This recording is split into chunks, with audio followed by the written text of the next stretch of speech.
अस्सलाम वालेकुम नाजरीन, मैं हूं उमर फारूक और आप देख रहे हैं उमर एक्सप्लेन। नाजरीन, इस वीडियो में हम बात करेंगे कुरैश उस्मान की अगली एपिसोड जो कि वॉल्यूम 177 इस हफ्ते रिलीज की जानी थी, वो रिलीज क्यों नहीं की गई और इसके अलावा अगली आने वाली एपिसोड में क्या होने जा रहा है, हम उस पर भी रोशनी डालेंगे। तो सबसे पहले तो हम बात करते हैं कि आने वाली एपिसोड में हमें क्या चीज देखने को मिलेगी। नाजरीन, जैसा कि आप सबको मालूम है कि पिछली एपिसोड के आखिर में हमें उरहान साहब जो कि पहले ही मंगोलों के हाथों फंस चुके थे और कैद थे, और उरहान के साथ साथ उस्मान साहब के खास सिपाही बोरान भी मंगोलों के हत्थे चढ़ चुके थे, और इस तरह उरहान और बोरान को पहले ही मंगोलों ने पकड़ लिया था। और पिछली किस्त के आखिर में हमने देखा था कि किस तरह से गद्दार अलबाई ने उस्मान साहब और जैरकुताई को भी अपने जाल में फंसाकर किस तरह मंगोलों के अड्डे पर ले गया था, और वहां पर उन सब को मंगोलों ने चारों तरफ से घेर लिया था। क्योंकि पिछली एपिसोड बहुत ज्यादा सस्पेंस पर खत्म हुई थी, इसलिए आने वाली एपिसोड का सब लोग बेसब्री से इंतजार कर रहे थे, जो कि इस हफ्ते रिलीज नहीं की गई। आने वाले एपिसोड में हम देखते हैं उस्मान साहब, जैरकुताई और बाकी तमाम सिपाही जैसे ही वापस कबीले लौटते हैं तो वो कबीले में हर तरफ लाशों का मंजर देखते हैं। बहुत से लोग अपने प्यारों के पास बैठे रो रहे होते हैं, जिन्हें देखकर उस्मान साहब बहुत ज्यादा परेशान हो जाते हैं। नाजरीन, अब देखना ये होगा कि उस्मान साहब किस तरह से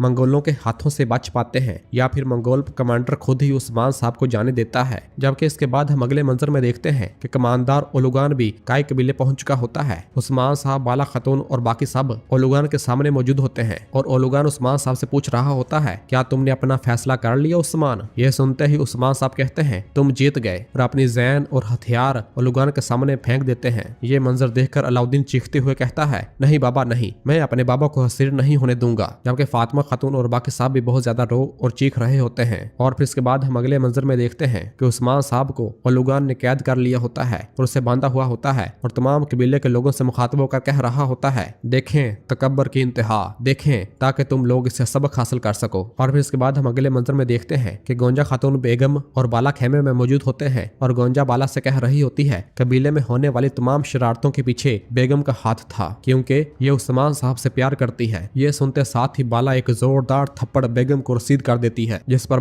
बेगम को निहायत गुस्सा आता है। और फिर इसके बाद हम अगले मंजर में देखते हैं कि जब कमांडर ओलुगान उस्मान साहब को जंजीरों से कैद करके काई कबीले से लेकर जा रहा होता है, तो कबीले के लोग बहुत ज्यादा रो और पीट रहे होते हैं, और ओलुगान की आवाज गूंज रही होती है, काई ममलकत में किसके लिए शुरुआत है और किसका इख्तिताम है, उसका फैसला मैं करूंगा। नाजरीन, फिर इसके बाद हम गद्दार इलबाई को देखते हैं, जो कि अपने हाथ में कुल्हाड़ा लिए काई कबीले के सरदारी खेमे में दाखिल होता है और सीधा जाकर सरदारी नशिस्त पर बैठ जाता है, और उसकी आवाज गूंजती है, मैं ही इस पोस्ट का मालिक हूँ, अब से इस रियासत पर मैं हुकूमत करूंगा उस्मान। नाजरीन, फिर इसके बाद हम अगले मंजर में उरहान को देखते हैं, जो कि फांसी घात पर मौजूद होता है। उसके गले में रस्सियां डाली होती हैं और पांव के नीचे लकड़ी रखी होती है, और उसकी आवाज गूंजती है, हमने ना जीने के लिए भीख मांगी है और ना ही मरने के लिए, हमारा वतन हमेशा कायम रहेगा। और इस तरह से उस्मान साहब को जंजीरों में कैद करके पूरी तरह से कबीले से ले जाया जाता है। तो नाजरीन, अब देखना ये होगा कि उस्मान साहब ने किस सूरत में हार तस्लीम की। अगर आप ये सोच रहे हैं कि उस्मान साहब ने अपने बेटे को बचाने के लिए हार तस्लीम की है, तो आप बिल्कुल गलत हैं, क्योंकि उस्मान साहब किसी भी सूरत में ऐसा नहीं करेंगे। पिछली एपिसोड में जब हमने देखा था कि उस्मान साहब और जैरकुताई जब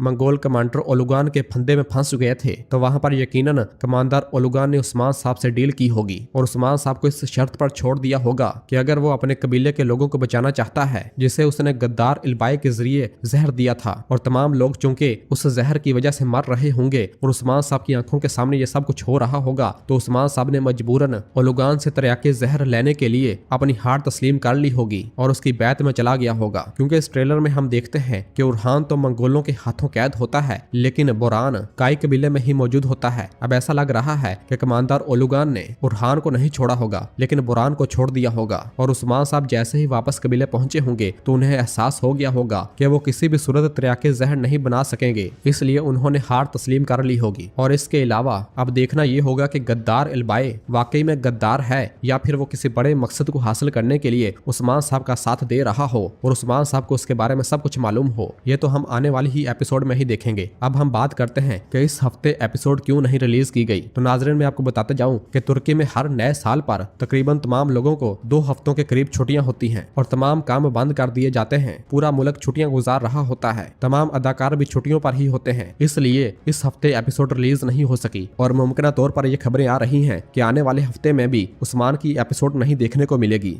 लेकिन उससे अगले हफ्ते 14 तारीख को एपिसोड नशर की जाएगी। इसलिए आप जुड़े रहिए उमर एक्सप्लेन के साथ। आने वाली अपडेट और ट्रेलर के बारे में जानने के लिए आप जल्दी से मेरे चैनल को सब्सक्राइब कर दें और बेल आइकन यानी घंटी वाले निशान को भी प्रेस कर दें ताकि आने वाले एपिसोड्स आपको बार वक्त मिल सकें। दुआओं में याद रखें। अल्लाह हाफिज।